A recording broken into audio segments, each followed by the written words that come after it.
لە کۆتاییاری هەفتەی دووەمی خولی ناوی تۆپی دەستی کوردستان و لە هۆڵی کۆلێژی پەروەردەی جەستەی و زانستە وەرشەکانی زانکۆی سەلاحەدین یانەی ئاڵا میوانداری کۆی کرد.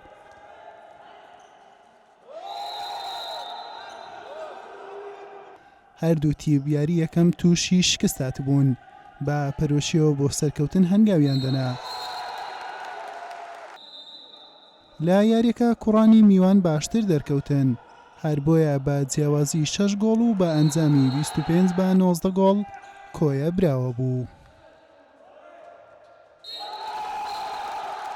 بەڕاستی یاریزانەکان تۆزەک مۆفەق نەبوون، بەس ئەلحەمدوللا یاریەکە بە جوانی ڕۆی، بەس بەڕاستی گلەیم لە ناو ژیوانەکان هەیە، پێویستیان بە زیاتر خیبرە هەیە بۆ ئەوەی تەحکیمی باشتر بکەن، بەس هەر بە هەر حاڵ دەستخۆشیان لێ دەکەم. ئینشاءڵڵا هەموو شتێک بە باشی بەڕێوە دەچی. ئەو ڕۆژ یعنی دەبی قبولکەین، ئەوە وەرزشە، دۆڕاندنی هێ تێدایە، براوەشی تێدایە، ئەو ڕۆژ دۆڕین، بەس ئینشاءڵڵا گەمەی داهاتوو لە یاری داهاتوو سەر دەکەوین ئینشاءڵڵا.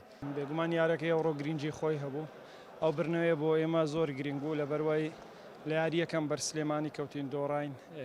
سلێمانی تیپێکی بەهێز و تۆکمەی هەیە، بەڵام ئینشاءڵڵا لە یاریەکانی داهاتوو بتوانین تۆرێ ئەو دۆڕانە بکەین و بە براوە بەشکە ئینشاءڵڵا بە جیاوازی خاڵدا بتوانین بینەوە ڕیزبەندیەکە و بینەوە منافەسەکە. بەم شێوەیە دوای ئەنجامدرانی 2 هەفتە لە یاریەکانی خولەکە، سلێمانی و هەولێر خاوەنی 2 سەرکەوتنن و کۆیە و سۆرانیش خاوەنی سەرکەوتنێکن و ئاڵا و کەرکووکیش بێ سەرکەوتن و بێخاڵن. لە هەفتەی سێمیش هەینی و شەممەی داهاتوو ئاڵا دەبێتە میوانی سلێمانی و سۆران و کەرکووکیش ڕوبەڕوو یەکتر دەبنەوە و کۆیە پێشوازی لە هەولێر دەکات. حوسێن محەممەد، کەناڵی ئاسمانی پێام، هەولێر.